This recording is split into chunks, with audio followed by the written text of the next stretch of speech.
come over here, can you give me like holes? Holes.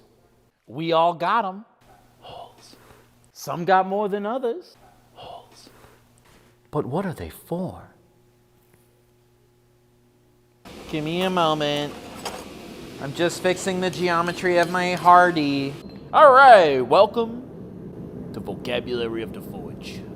Forge vocabulary. Smithing words. Big wordsmith time video. Today's episode is brought to you by the letter Hardie. And the number Pritchel. And the number Pritch. Hardies.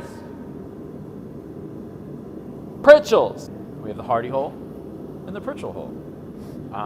These two holes are part of your anvil, or not part of your anvil, technically.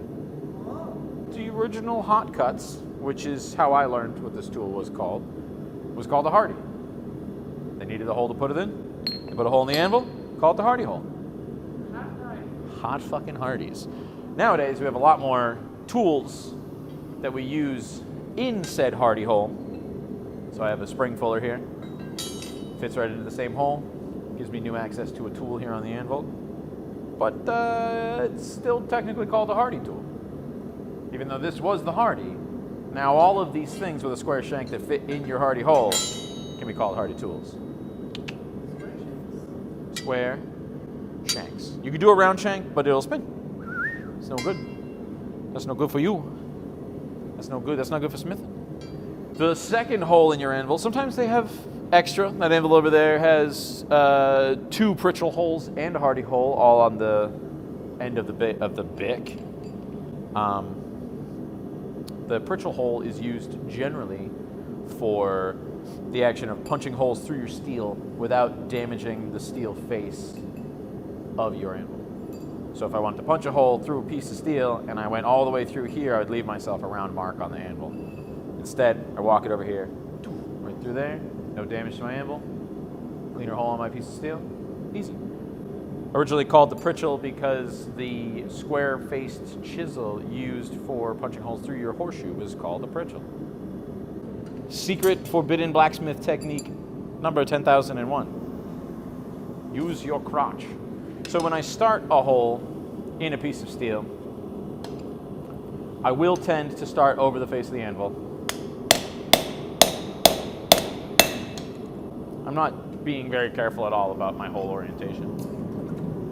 Just trying to get one started so I can show you guys what it looks like. So, crotch. So once I've punched, you also have another tool that smiths use. Not quite all the way through yet. Get it hot. For hole making, which is actually right next to the camera behind you, August. So if you wouldn't mind me getting real close to the camera and grabbing this thing right here. Wow. So this is the beginnings. Oh yeah.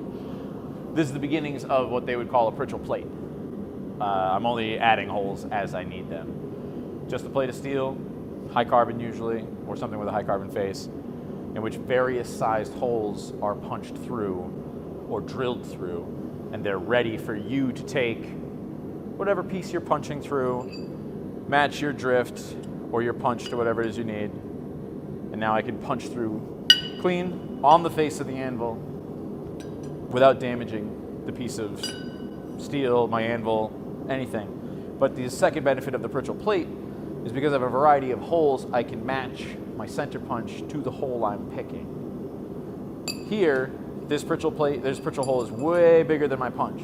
So anything I punch through is going to leave me an indentation on the back or get pushed into that hole and cause a swell that I'll then have to clean up and take care of later. So Pritchel plate, some benefits over the Pritchel hole. Not important. Sorry about that. We take this here. We take our crotch. We hold it gently. The crotch, that is. I punch. Yeah, there we go. We got about 80% of the way through. I'm just going to give it 2 seconds on the floor so you get nice and hot. On the other side. So then, there's all sorts of tricks you can use. There's all sorts of techniques. Every smith has them. So I can take this guy, put it over my Pritchel hole. I try to get the hole pretty close to the edge.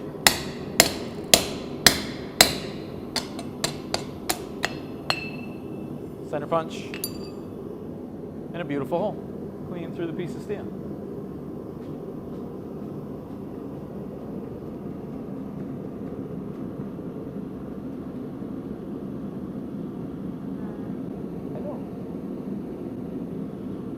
So there you go. That's what you use the Pritchel hole for. If I finished that hole on the anvil, I could do that, but I will leave an indent on my anvil and I'll damage the piece. That I need this as flat as I can for as long as I can. This is where I make everything work. So if this starts to get indents and divots and things, can't have it. So Pritchel hole for punching holes clean through pieces of steel without damaging your anvil. The thing about an anvil that a lot of newer smiths probably don't intrinsically realize, they sort of learn as they go, is that the anvil is a full three-dimensional object for you to shape steel on. You have access to every side and every point of this that you can reach that isn't bolted down to a piece of wood in order to make shapes you want. So I've got my Pritchel hole. I showed you what I can do with the Pritchel hole. I can pop a hole through. And the other thing you can do, using either the Pritchel hole, the Hardie hole, anything you want, they're very, very, oh no! Ah, we're too big, so I'll use the Hardie hole. The other thing you can do with any of these is use them for force multiplication in order to make bends, make shapes. Was that? So it's very easy to make whatever you need, whatever shape, whatever bend you want, as long as you know what your anvil's for. I'm just going to straighten this out.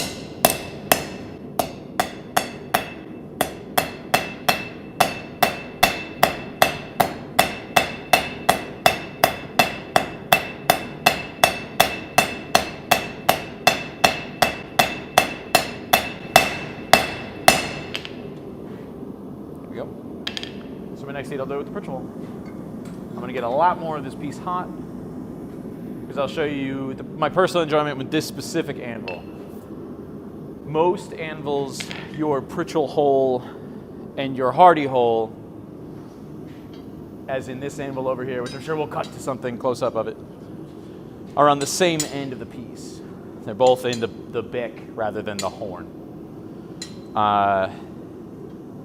That's great. That's good. Does whatever you need it to do. Most of them are in that orientation. My anvil is specifically based on an Italian pig anvil. That's what they call them, because they got little piggy feet down at the bottom. They're cute.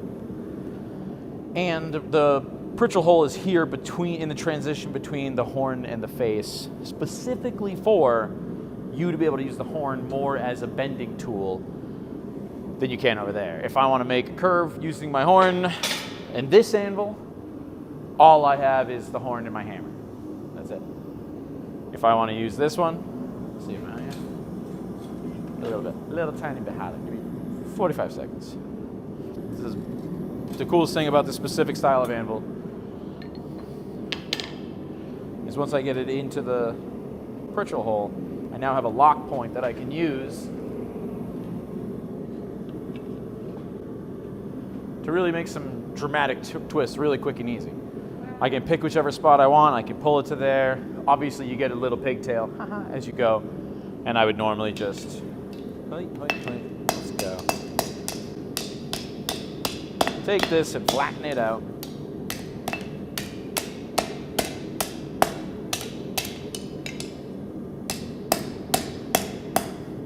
Nothing crazy cool, nothing super wild, but much easier to make yourself a twist when you have access to this horn to spiral things around than you normally do. Here it's just a big square at the end. Most I can do is a 90-degree angle turn, something with a hard corner in it, and that's no bueno. It won't fit. What am I gonna do?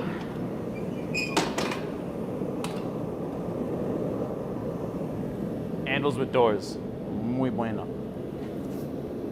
So the last thing we'll do is we'll just use the Hardie. Forges with doors? Dorges. Yeah, everything's an handle in my head. The last thing we'll use today, the Hardie, also known as the hot cut, because it cuts things when they're hot.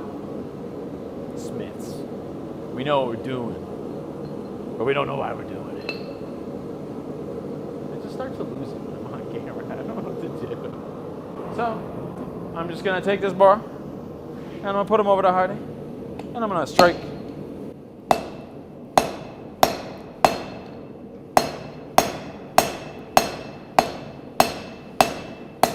Common etiquette is to strike about 90 to 80% of the way through. I don't want to get 100% of the way through onto this piece and damage the face of my hot cut. So you go about 80 or 90%. And then you look around lost for a pair of tongs. And then, what's up? 1 second, we're doing a thing. And then I get a pair of tongs. And then I come over here. And I take this. And I simply bend it back and forth until it shears off. So there you go.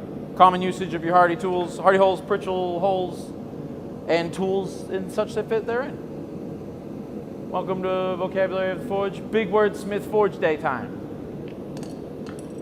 Yay! We do. Wah! Forge off. Okay, sorry. We're filming a video. We used the brick. All right. What? You still filming me? We're all done. Who's the assassin? Tell me.